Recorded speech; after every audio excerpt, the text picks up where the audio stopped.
Assalomu alaykum hammaga. Bugungi videomizda XSS zaifligi haqida gaplashamiz. XSS zaifligi o'zi nima? Bugun real amaliyotda ishlaymiz. XSS zaifligi bu injection zaifliklar oilasiga kiradi. Injection nimaligini bilmasangiz, YouTube'lardan o'zi ommaviy tizimlardan qidirib ko'rsangiz chiqadi. Injection endi ukol deganida adashmasam. Kelinglar, XSS nima? XSS tasavvur qiling, bitta sayt bor va bu saytda misol uchun qidiruv, ya'ni your task, ya'ni qidiruv emas, misol uchun yozadigan joy bor, misol uchun. Salom so'zini yozsangiz va enter bossangiz, oddiy holatda salom chiqishi kerak. Tushundingizmi? Oddiy holatda salom chiqishi kerak. Yoki misol uchun nimadir kiritamiz, misol uchun obuna deb kiritsak, obuna chiqadi. Mana oddiy so'z yozsak, oddiy so'zlar bizga qaytaradi. Endi tasavvur qiling, bu yoqqa oddiy so'z emasdek kod yozib ko'ramiz. Misol uchun qanaqadir kod yozib ko'rsak, bu joyni aytgancha JavaScriptni qanchalik yaxshi bilsangiz, shunchalik XSS'ni o'rganish easy bo'ladi. Alert qilamiz. Va mana oddiy holatda nima kiritamiz? Skriptga ochamiz va endi bu JavaScript kod. Endi u yog'iga alert degan narsa, ya'ni alert nima qilardi bizda? Bitta pop-up chiqarardi. Ya'ni mana shunaqa narsa. Mana shunaqa pop-up chiqarardi. Alert degan narsa. Va okey, mana chiqdi. Ahamiyat berib qarasangiz, bu yerda anu kiritgan narsamizni, ya'ni mana bu kiritgan narsamiz yo'q bo'lib qolmadi. Sababi bizi mana bu narsa kodlarni orasiga qo'shilib ketyapti. Ya'ni bu stored XSS zaifligi bo'lgani uchun, endi XSS ham 5 ta turi bor. Asosiy 3 ta turi bor.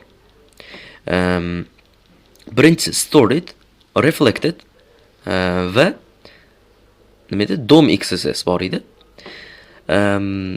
Farqi nimada? Stored XSS bu boshqalarga ham ko'rinardi, aytmasam. Stored XSS boshqalarga ham ko'rinadi. Hexaboxdan olingan laboratoriya. Hozirgi mana shu saytga kirsangiz, hozir sizga ham mana shu kod ko'rinishi kerak. Reset bosib. Endi hozir ko'ramiz, chunki laboratoriya o'chgan bo'ladi. Mana shu kod ko'rinishi kerak, ya'ni hozir men yozgan kodim boshqalarga ham ko'rinadi. Agar reflected XSS bo'lsa, unisida misol uchun URL orqali unga ham hali o'tamiz va DOM XSSda faqat o'zingizni brauzeringizda bo'ladi. Xo'p. Tushundingmi? Endi kelinglar, bu oddiy narsa. Biz shundoq ChatGPT ni ochamiz. Nima uchun? Sababi biz kod yozdirib olamiz. Mana bu yerda o'zimizning Telegram kanalimizga olib o'tadigan bitta tugma yaratamiz. Buning uchun ChatGPT ga kirib JavaScript kod bizga yozib berdi. Endi buni kopiya qilib turib biz mana bu yerga tashlaymiz va enter bosadigan bo'lsak, dabdala narsa chiqdi. Kelinglar, script ichiga yozib berdingiz. Mana script ichiga yozib berishi kerak. Hop, kopiya qilamiz va enter bossak, ajoyib. Bizda mana bunaqa, mana. Hop, reset qilib mana boshqatdan shu yozib bergan kodni kiritsak va mana ajoyib Telegram kanaliga o'tish degan, demak, tugma chiqdi bizda. Tushundinglar, bu qanaqangi zaiflik turiligini, qanaqangi muhim, qanaqangi nima deydi, ajoyib zaiflik turiligini tushundinglar menimcha. Endi biz hozir stored XSS haqida gaplashdik. Ya'ni bu saqlanib qoladigan XSS turi edi. Endi kelinglar, buni o'chiramiz. Endi kelinglar, ikkinchi laboratoriyamiz reflected XSS zaifligi haqida gaplashamiz. Reflected XSS ham stored XSS ga bir xil, faqat degan joy bor. faqat degan joyi bor. Bizani yozgan kodlarimiz boshqaligi ko'rinmaydi, lekin ko'rdirsa bo'ladi. Qanaqa qilib? Hozir shuni amalda sinab ko'ramiz.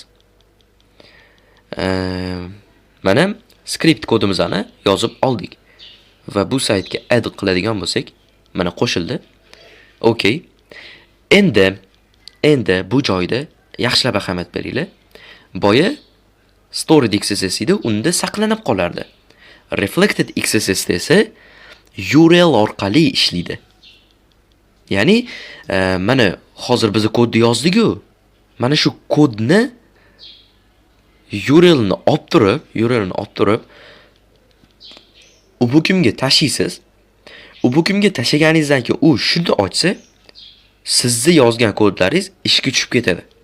Kelinglar, yana bitta ajoyib ish qilamiz. Kelinglar, bu joyda mana bu yerga katta bitta reklama bannerini qo'yib qo'yamiz. Reklama banneri qanaqa bo'ladi? Misol uchun obuna va like bosing degan reklama. Endi hop qildik, endi yozdik, mana yozib beradi hammasini. Va yozib bergandan keyin copy qilamiz va bu joydan keldi, mana bu URLni olib tashlaylik, buzilib qoladi saytimiz.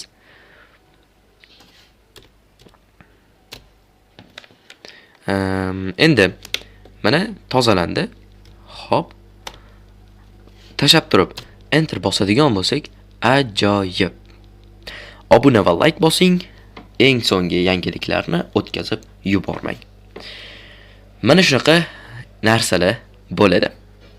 Endi bu URLni copy qilib turib Ubuntuga tashlaymiz va boshqa odam shu qurilmadan shuni kiradi, shu URLni ustiga bosib shuni kirsa, sizni anaqa nima deydi, yozgan kodingiz u odamda ham ishlab ketadi.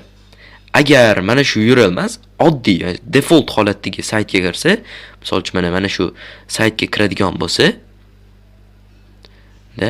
mana hech nima ko'rinmaydi. Agar boyagi URL ga kirsa, ishlab ketadi. Menimcha farqini tushundingiz degan umiddaman. Bugungi videomiz shulardan iborat edi. Hammaga xayr.